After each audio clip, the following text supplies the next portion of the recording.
AITA for refusing to let my neighbor take back the dog they abandoned. My neighbors abandoned their dog when they moved out, and I took him in, cared for him, and made him part of my family for 6 months. Now, they want the dog back. I refused. I, 28F, live in a pretty quiet neighborhood and have always loved animals. About 6 months ago, my next-door neighbors, Mark and Julie, moved out of their house and completely abandoned their dog, Buddy, a 4-year-old golden retriever. They didn't say a word about it, just left him tied up in the backyard with a bag of food and water. When I realized what had happened, I was furious. Who leaves a dog behind like that? I immediately took Buddy in and made sure he was safe and fed. Over the next few days, I tried contacting Mark and Julie to find out what was going on. They ignored all my calls and texts, so I figured they didn't care and had intentionally left Buddy behind. I ended up deciding to keep him. Buddy is the sweetest dog I've ever met, and he quickly became a huge part of my life. I took him to the vet, got him vaccinated, and made sure he was healthy. It's been 6 months, and he's like family to me now. He's happy, healthy, and honestly living his best life. Then, last week, Mark randomly showed up at my door saying they wanted Buddy back. Apparently, they had some personal issues and had to leave town quickly, but now that things had settled, they were ready to bring him home. I was shocked. I told Mark there was no way I was giving Buddy back after they abandoned him for 6 months without any contact. Mark got really defensive, saying that Buddy was their dog and I had stolen him. He accused me of taking advantage of their situation and guilt-tripped me by saying that he and Julie had just been going through a tough time and needed a fresh start. He claimed that Buddy was better off with them since he's their dog, and they had raised him for years. I told him straight up that Buddy was staying with me. If they cared so much about him, they wouldn't have left him behind like he was nothing. I reminded him that I had spent time and money taking care of Buddy when they couldn't be bothered to even let me know what was going on. I told him that Buddy has a new home now, and that I wasn't about to uproot him just because they suddenly decided they wanted to play the responsible pet owners again. Now, Mark and Julie are furious. They've been going around the neighborhood, telling people I stole their dog and that I'm a terrible person for not giving him back. FYI, they're living at a hotel and will leave sometime this week. I feel like I'm doing the right thing by keeping Buddy, but AITA, relevant comments. Commenter, NTA. Tell anyone who comes to you with this nonsense that the dog would have died, chained up in the backyard if you hadn't rescued it, and that you are now planning to report them to animal welfare, as they've acknowledged that they left the dog there unattended, having given no notice to anyone intentionally. You don't have to actually report them, but everyone else needs to know that they literally left the dog to die, and that there are consequences for that. OP. There are witnesses to the abandonment. Our neighborhood likes to gossip, and everyone pretty much knew Buddy had been abandoned within 48 HRS, and my other immediate neighbors have seen him in that situation too, so there is no chance the ex-neighbor will be escalating. Commenter. Oh, report them just in case they try to sue you. I would have reported them when it happened. Story 2. AITA for telling my daughter she actually has to do things to get celebrated. I have a 16-year-old daughter, Caddy, and a 14-year-old Jake. Jake is more of an achiever. He's involved in sports, does great in school, and recently won an award for community volunteering. We have been celebrating his achievements, usually with a dinner out. Caddy, on the other hand, doesn't do much. She hasn't been putting effort into anything lately. She basically just goes to school and then exists in the house. She spends her free time on her phone or watching TV, doesn't have any hobbies or interests outside of her friend group, and doesn't put much effort into schoolwork. This results in her not getting many celebrations outside of her birthday. We stopped forcing her to do sport or other clubs when she hit high school. Caddy came to me and said she feels like it's unfair we celebrate Jake, and I decided to have a conversation with her. I sat her down and explained that we love her just as much, but if she wants to be celebrated like Jake, she needs to put effort into something. I suggested she try finding something she's passionate about or work harder in school, that she should make her own goals to work towards. I thought I was being honest but gentle. Caddy did not take it well. She exploded, accusing me of playing favorites, and said it was unfair that Jake gets all the attention just because he's always doing things. She even lashed out at Jake, telling him that he was the golden child, and she was tired of hearing about how great he was. Jake was hurt by her outburst, and now things are awkward between them. Caddy has been avoiding both me and her brother since then, staying in her room or giving us the silent treatment. My husband thinks I could have phrased it better, but I believe this was an important reality check for her. If she isn't doing anything, then there isn't anything to celebrate. Edit. For everyone claiming I never talk or am around my daughter. She literally just went apple picking with her father this weekend. I spend almost every day teaching her how to drive. We went shopping and had a spa day earlier this month, and her father is a teacher how to change tires and how to work the basics of the car. That's been happening every weekend for months. Me and her have been watching a show every Thursday with her for months. That's just this month. Relevant comments. Commenter, NTA. Makes perfect sense to me. I'm assuming y'all would celebrate her B-day, graduation, etc. Does she think people are just going to throw parties for her for no reason? She's old enough to learn that's that's not how the world works. Maybe get her into therapy. Sounds like she's in some sort of woe is me spiral. Maybe some outside perspective would help her get on track, or at least understand why people who work hard and achieve things get celebrated for them, while people who do not. OP, yes, we celebrate those things. Commenter, maybe you should have said, we'd love to celebrate you. What should we choose? And see what her answer would be. I've found with teens sometimes it helps to make them confront the core question and try to come up with an answer rather than telling them the answer. There's nothing to celebrate. When she can't come up with something, she has the choice of realizing she's not accomplishing anything or asserting that you just shouldn't celebrate Jake's achievements. The former is the result you want. The latter is easily rebutted and pivoted back. Part of life is celebrating with loved ones. So let's figure out what we should celebrate with you. What should it be? Story 3. AITA for refusing to go to family events because my SIL's kids bully my autistic son. So this has been a bit of a long time coming, but have decided that I'm not going to any more family gatherings if my SIL and her kids are going to be there. My son is autistic, and her kids constantly make fun of him. They pick on the way he talks, the things he's interested in, and they even mock him when he has a meltdown. It's really awful. I've tried talking to my SIL about it, but she just brushes it off like it's no big deal and says, oh, kids will be kids. I'm sorry, but kids being cruel isn't just something I'm going to accept. It's not harmless teasing, it's bullying. I've also spoken to my husband and brother, but they never really take it seriously. They just says things like, they're just playing, or boys will be boys. I'm more than disappointed in my husband and brother. The thing is, every time we go to a family event, my son ends up in tears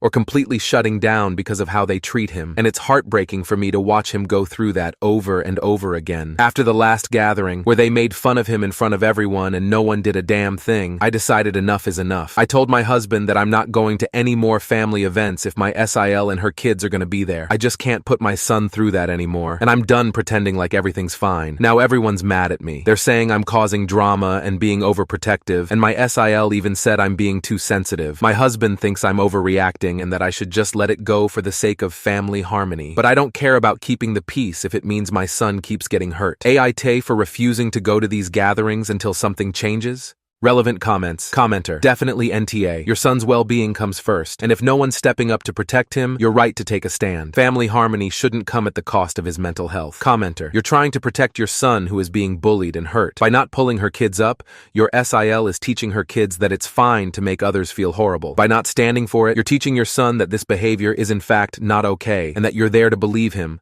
listen to him, and protect him. You're doing the right thing. Story 4. AITA. I didn't tell my boyfriend my son was adopted.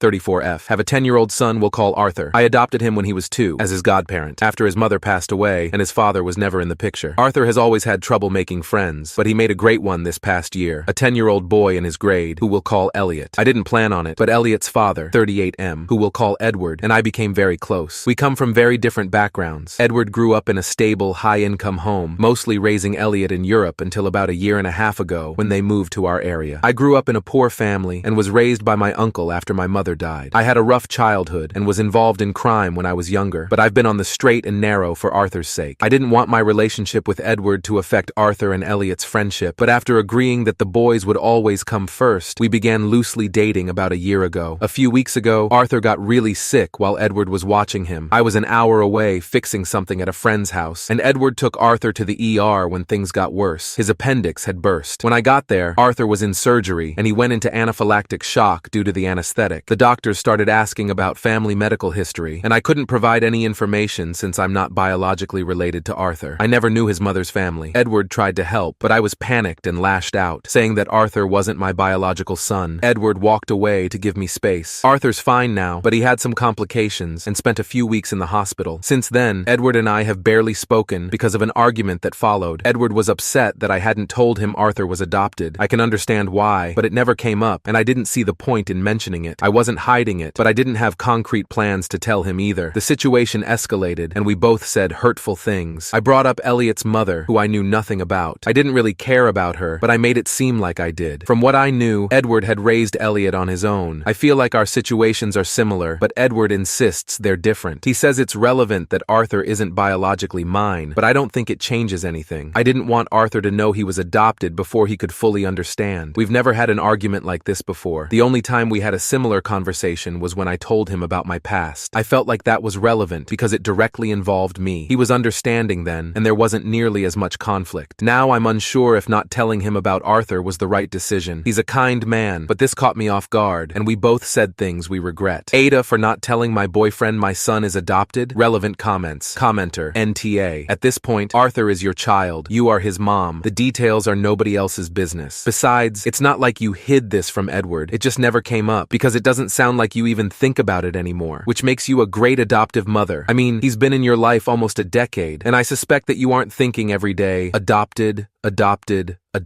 Why would you even share that with Edward? I mean, maybe you would, if it came up, or if you happened to be talking about that period of your life, or maybe it wouldn't. Either way, I just don't see the problem. Commenter, everyone sucks here. Your boyfriend's reaction was too much, and his comment about biology is relevant is weird and insensitive. So were your responses about his ex. But you've been with your boyfriend over a year. This is a topic that should have naturally come up by now, especially if the two of you saw a future together. At 10, Arthur is old enough to understand about adoption, so that's not a legit reason for keeping this secret. Story 5. New update. Went through her phone last night, 25F and 28F. Do I tell her what I found? I'm 25F at work today. Still shaking from last night. I went through her phone while she was asleep. 28F. I don't know where to go from here. I really trusted her overall and only had tiny doubts. I've been lied to in a relationship before, and I regretted blindly trusting in the past. So I looked through a partner's phone for the first time in my life last night. I'll list the things that I saw, in order. Her best friend and her making fun of a heartfelt text I sent when we were having issues, calling me a bitch. That same best friend making fun of my appearance and her laughing. A screenshot of her flirting with this guy on Instagram,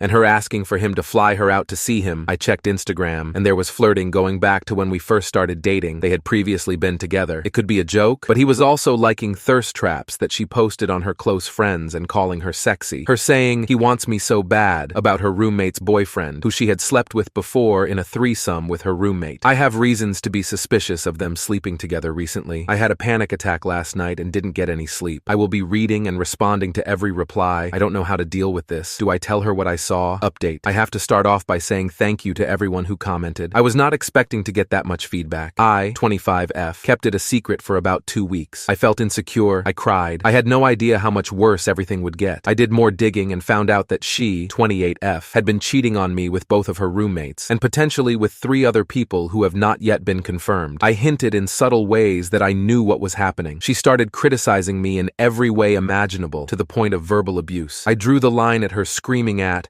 and degrading me while I was packing to fly to Utah to say goodbye to my grandma who was about to pass. I texted her while she was at work saying that I knew everything. She ignored me for a couple of days, then she came over to get a pair of pants she really needed, and then she cried. She tried to gaslight me about everything. She even tried to accuse me of being the one who was a bad partner. She even tried to explain away how she texted her friend, admitting that she had cheated on me, but that it was to get her friend's approval. I hadn't even read that message. I'm currently halfway across the country receiving heartfelt messages from her and feeling sick to my stomach. Thank you for everyone on here who gave me the courage to stand up for myself. Edit. I broke up with her before I left the state-relevant comments. Commenter. OP. I am sorry about your grandma. My condolences. I think you tell her mostly everything. You don't have to tell her how you know or give her every detail, but pick out 3 things she will be shocked that you know and tell her, "This isn't all I know, but these things keep hurting me every time I think of it." Then tell her you can't be with anyone who would willingly choose to hurt you like that over and over again, so you're leaving and she needs to come get all her stuff and bring yours. If you know her family, tell them what she did, so you are in control of the narrative. Plus, tell any mutual friends. You will be surprised how many friends suspected or knew something was up, but were afraid to say. Commenter. The fact that she knew you were packing to go to Utah to spend some final moments with your grandmother, and she picked that time to scream and yell at you, tells you everything you need to know. She's a heartless person and is a cold, empty shell inside. In fact, it wouldn't surprise me one bit to find out that she has low self-worth issues, and that is why she chooses to be promiscuous, to make her feel as though she has some type of self-worth. Every single way that she treated you is exactly what a cheater does when confronted and caught. They instantly try to turn it around on you. You are absolutely doing the right thing by breaking up with her. Now make it stick by putting as much space as you can between you and her, blocking her on social media, and blocking her on your phone as well. I know it hurts, but it will get better now you have a chance to get the right person. Thank you so much for watching until the end. If you enjoyed our videos, please don't forget to like, share, and subscribe to stay updated with our latest ones. Have a great day.